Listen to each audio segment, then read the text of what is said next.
Hello. हम वापस आ गए हैं फिनसफ की और एक नई वीडियो लेके। आप लोगों ने 5 कमेंट कर दिए हैं, है ना? नहीं किए हैं तो अब कर दो। लेकिन कर दिया, हमें पता है, हमने देखा है, तो 5 कमेंट हो गए हैं तो हम और एक वीडियो लेके आ गए हैं। तो बढ़िया। टेक 2 अगर नहीं हुए तो। हेलो। वापस आ गए हम। तुम लोग तो कमेंट करोगे नहीं। 5 5 ही मांगे थे, वो नहीं हो पा रहे तुमसे। चलो कोई बात नहीं, वीडियो तो ले लो कम से कम हमसे। चलो डन है फिर। चालू करते हैं, बढ़िया भाई साहब हैं। दिखा देते जी, हैं इन लोग को कि जी, हाँ स्टॉक बॉक क्या होते हैं। ऐसे रिज कर देंगे, स्टॉक रिज। कर सो दो बढ़िया भाई साहब। जी। चमका दो सो सबके ऊपर। लास्ट टाइम हमने बात किया था द्रोणाचार्य, प्रेवेश डेनप्रो और एमविल के बारे में। भाई साहब की काफ़ी बलबलाती हुई टेक्स भी थी इनके ऊपर। बट अब आज हम बात करने वाले हैं जेम एनवायरो के ऊपर, इन्फिनियम और नेफ्रो के ऊपर। दो फार्मा रिलेटेड कंपनीज है, एक हॉस्पिटल चेन है लास्ट वाला नेफ्रो, और एक जेम एनवायरो है, वो एक environment consulting firm type situation. फटाफट से आज हम रिपोर्ट रिपोर्ट भी दिखा दे रहे हैं क्योंकि समय है हमारे पास दिखाने का। तो जैसे आप देख रहे हैं कि ये जो कंपनी है, ये आपका जो प्लास्टिक वेस्ट मैनेजमेंट जो है उसका सर्टिफिकेशन कर रही है। इंडिया के अंदर कार्बन मार्केट आ रहा है। कार्बन मार्केट की एक और सेगमेंट है कार्बन मार्केट का। एकी energy is a bigger play carbon market में, जो कि काफी गिर गया है मतलब। बट ठीक है, वट एवर। पर ये भी एक सेगमेंट है जो प्लास्टिक्स के ऊपर काम कर रहे हैं, और ये जो है सारे आपका जो भी हिंदुस्तान यूनिलीवर है, जितने भी कंज्यूमर प्रोडक्ट्स हैं उनके ऊपर ऑलरेडी लागू हो गए कि उनको मान के चलना है। जैसे हम यहाँ पे देखेंगे 10 साल प्लस का एक्सपीरियंस है और 100 प्लस क्लाइंट बोलने की बातें हैं। तो पर मेजर क्लाइंट जो है वो 5-10 ही है, मतलब जो बड़े करते हैं। ईपीआर क्रेडिट्स जो होता है वो उस चीज़ का धंधा है भाई साहब का। और अगर देखेंगे दिनेश पारक और सचिन शर्मा, यूपी और गुजरात का मेल होते हुए यहाँ पे, तो इतना आपको तो पता ही है कंपनी जबरदस्त चलना ही है। फिर उसके बाद अगर आप देखेंगे कौन कौन से प्लेयर है, जैसे मैंने आपको बताया सब कंज्यूमर ड्यूरेबल्स और सब उस फास्ट उसके ऊपर में है। मामा अर्थ भी है, हॉन्सान जो है वो मामा अर्थ का ही पेरेंट ब्रांड है। और बाकी प्लेयर्स को तो आप सर जानते ही वो हैं, उसमें कुछ ज्यादा। होनासा है, होनसान नहीं है। अच्छा, ठीक है सर। हमारी अंग्रेजी थोड़ी वीक है, कंस्पिरेटर थोड़ा ज़्यादा अच्छा है अंग्रेजी में, सो व्हाटएवर। उसके अंग्रेजी की बाद फिर बात नहीं आते है, हैं। मैं बस बोलना चाहूंगा, सामने लिखा हुआ था ये आदमी लेजी है। याद रखिए और कमेंट करिए। लेजी बनिया बनिए, वो पेट फुला करके एकदम गद्दी टांग या करके जो टिपिकल होते हैं, ये वो है। जी सो भाई। बेसिकली यहाँ पे आप देख सकते हैं 4 मेजर सेगमेंट्स हैं। ईपीआर कंसल्टिंग बेसिकली जो एक्सटेंडेड प्रोड्यूसर रिस्पांसिबिलिटी, जो मैंने आपको बोला वो प्लास्टिक वाला जो चीज़ है उसके ऊपर वो क्रेडिट्स बनाने वाला। ईएसजी कंसल्टिंग का भी एक काम है। और आपका like waste collecting and recycling, so basically strategy बनाना, कैसे कमर्शियली आप वेस्ट को कम कर सकते हैं, एलसीए रन करना, लाइफ साइकिल कार्बन असेसमेंट, ये सब काम करते हैं। और लास्ट में प्लास्टिक क्रेडिट और ईपीआर लिंक्ड है, समझ लीजिए 1 और 4, क्योंकि वो की एक्सटेंडेड प्रोड्यूसर रिस्पांसिबिलिटी के ऊपर ही प्लास्टिक क्रेडिट बन रहा है, मतलब लोग खरीद रहे हैं उसको। अगर आप देखेंगे ये जो सेगमेंट है वो थोड़ा क्राउडेड है, पर ये लोग अच्छा काम कर रहे हैं। लाइक होता है ना, जैसे आपको बताया मैंने, प्रोडक्ट इंपोर्ट्स, ब्रांड्स, ओनर्स, ये सब इन लोग के साथ काम करते हैं। आजकल सब कुछ डिजिटल फ्रेमवर्क में आ गया है। आने वाले टाइम में कार्बन मार्केट जैसे जैसे इवॉल्व होगा, बहुत ज़्यादा क्लैरिटी आ जाएगा। और बेसिकली ये कंसल्टिंग है, डिलॉयट की तरह है या ईवाई की तरह है, और ये प्लास्टिक और ये वेस्ट मैनेजमेंट और इसमें है। और ईएसजी भी देती है कि इनका कोर बिजनेस में आ जाता है टेक्निकली। क्योंकि जब प्लास्टिक से करते हैं तो सब आप कंप्लायंस रिपोर्टिंग और आपको करना ही पड़ता है ऐसे। अगर आप देखिए कितने सारे प्रोड्यूसर्स और इनके साथ काम किया इन्होंने, इसे कुछ नंबर्स है जो ये लोग देते हैं। मार्केट साइज दे रहे हैं वो ई बैटरी वेस्ट का, ई वेस्ट और टायर वेस्ट का, क्योंकि ये सब के अंदर में वो प्रोड्यूसर रिस्पॉन्सिबिलिटी वाला एंगल धीरे धीरे सरकार जो है, सेंट्रल गवर्नमेंट की बात कर रहा हूँ यहाँ पे, जो दिल्ली से चल रही है, कि वो फोर्स कर रही है। और आने वाले टाइम में और ज़्यादा स्ट्रिंजेंट होने वाला है इसके ऊपर काम।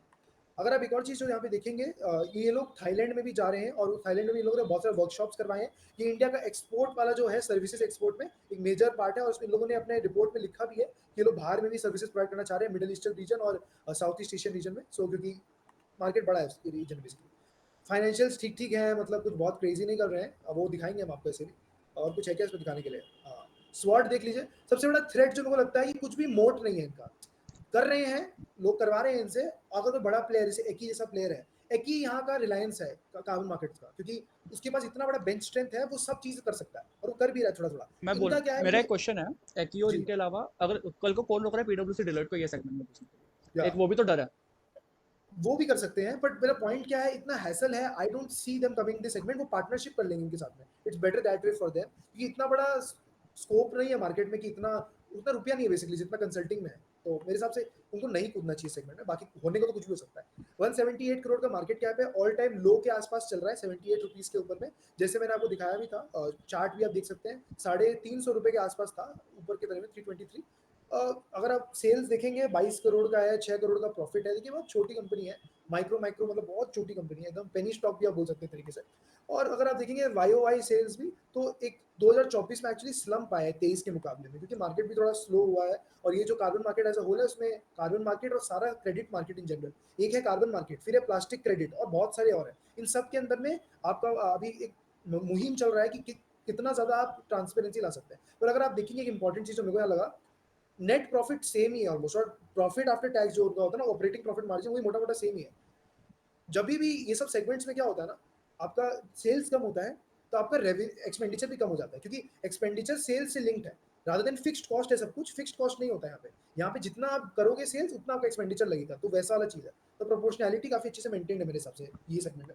एक और जो इंपॉर्टेंट चीज़ मेरे को लगा देख के बैलेंस शीट में, अगेन डेट तो ज़ीरो है, वो तो मैंने पिछली बार ही बता दिया था कि मैं लिंक कर दूँगा सारी क्वेरीज़ को, ये सब डेट फ्री कंपनीज़ है। प्रमोटर भी ठीक-ठीक ही है, अगेन बहुत टाइम नहीं हुआ इस कंपनी को लिस्टेड हुए, मैं दिखा देता हूँ आपको। ये कंपनी लिस्ट हुई थी 2024 जून में, तो एक अच्छा रन डाउन आ गया नीचे। अगर आपको लगता है ये सेगमेंट आगे बढ़ सकता है, मेरे हिसाब से जो सबसे बड़ा प्ले है इस सेगमेंट के लिए, एज मैं आपको थोड़ा और डेटा दिखा दूं, कि वो ये है कि फ्यूचर में जब यूरोपियन यूनियन सैंक्शंस लगाएगा, तो वो कार्बन मार्केट्स और उसकी सैंक्शंस में बहुत ज़्यादा प्ले करेगा। वो अमेरिका की तरह रैंडम सैंक्शंस नहीं लगाएगा, और यूरोपियन यूनियन का sanctions are so much harder, technicality में भी आप चैलेंज नहीं कर सकते।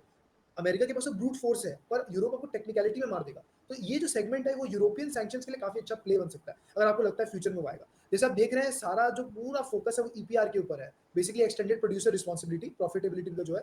और अगर आप देखेंगे रेवेन्यू भी, ये प्रोडक्ट सब कुछ ईपीआर पे बेस्ड है। और आने वाले टाइम में, जैसे मैं आपको बार बार बोल रहा हूँ, यूरोपियन यूनियन वाला अगर आपको लगता है सैंक्शन करेगा इंडिया के ऊपर में, और अपना एक जड़ बनाएगा, तो ये एक मेजर प्ले बन सकता है एक्सटेंडेड प्रोड्यूसर रिस्पॉन्सिबिलिटी वाला जो सेगमेंट।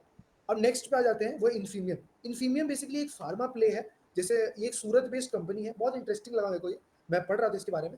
बहुत सारे फार्मास्यूटिकल्स बनाते हैं, एपीआईज भी बनाते हैं, और काफ़ी अच्छा कंपनी है, सुलझा हुआ है, ज़्यादा कुछ मतलब सब कुछ नहीं करना चाह रहे हैं, पर बहुत फैला हुआ है। जैसे हमें देख सकते हैं जॉइंट वेंचर में है आईबीएल एलिमेंट्स, ये यूएस बेस्ड कंपनी है। इनका एक चाइना में भी जॉइंट वेंचर है, जहाँ पे ये मेजर पार्टनर है। बेसिकली क्या है, एपीआई सोर्सिंग कर रहे हैं ये पिछले बहुत सालों से, तो बनाते भी हैं और होलसेलर भी हैं। सो बेसिकली क्या है, ट्रेडर भी हैं और मैन्युफैक्चरर भी हैं। तो अपना बेस बना रहे थे इंडिया में ऑलरेडी 2-3 साल से, क्योंकि इनको दिख रहा था कि सैंक्शंस आने वाला है, तो ये लोग अपना बेस भी बना रहे हैं। तो अगर आप यहाँ पे देखेंगे कि क्या काम करते हैं, आयोडीन एक्सट्रैक्शन मेथड्स, ये इनका मेन प्रोडक्ट रेंज है। इसके अंदर बहुत सारे रेंज है, और ना ड्यू डिलिजेंस करिए, रिसर्च करिए। इतना कुछ आपको यहाँ नहीं बता पाएंगे क्योंकि बहुत टेक्निकल हो जाएगा वो मामला। जैसे देखते हैं सीवीड एक्सट्रैक्शन और भी है, बहुत अच्छा कंपनी है, बहुत वेराइटी का काम कर रहा है। अगर आप देखेंगे यूएसपी जो है 2.2 मिलियन का अनटैप्ड मार्केट है इसमें आयोडीन एक्सट्रैक्शन का यूएस के अंदर में। और सबसे अच्छा चीज़ क्या है, जो कि जॉइंट वेंचर में यूएस कंपनी के साथ में, वहाँ पे यूएस में भी प्रोडक्शन है इनका। तो जो यूएस का जो प्ले है इनका, वो वीक नहीं है, ये स्ट्रॉन्ग ही है।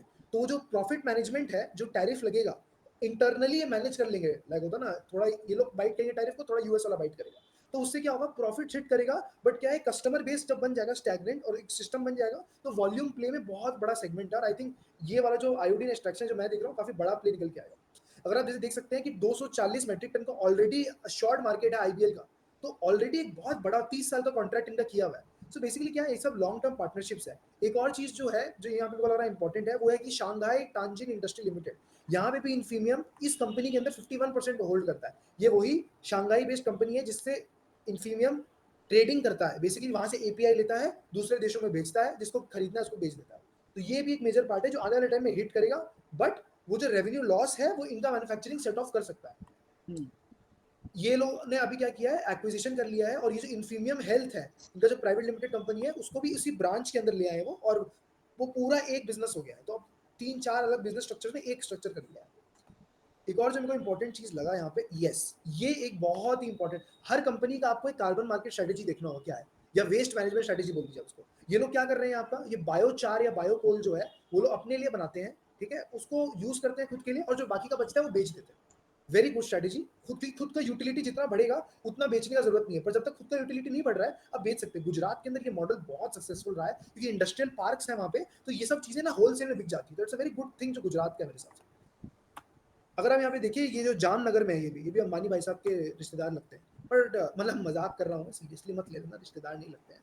तो यहाँ पे जैसे देखेंगे कि रिलेशनशिप आर&डी और सब कुछ कर रहे हैं, साथ एपीआई खुद मैन्युफैक्चर कर रहे हैं, 200 प्लस आयोडीन एक्सट्रैक्शन का डेरिवेटिव्स है, मतलब बहुत कुछ कर रहे हैं इन सेगमेंट के अंदर में मेरे हिसाब से। अगर हम यहाँ पे देखेंगे, जो इनको एक और इंपॉर्टेंट चीज लगा, वो ये था, stable market and scope across Asia. उनके हिसाब से सबसे ज्यादा स्कोप कहाँ है, वो है इंडिया।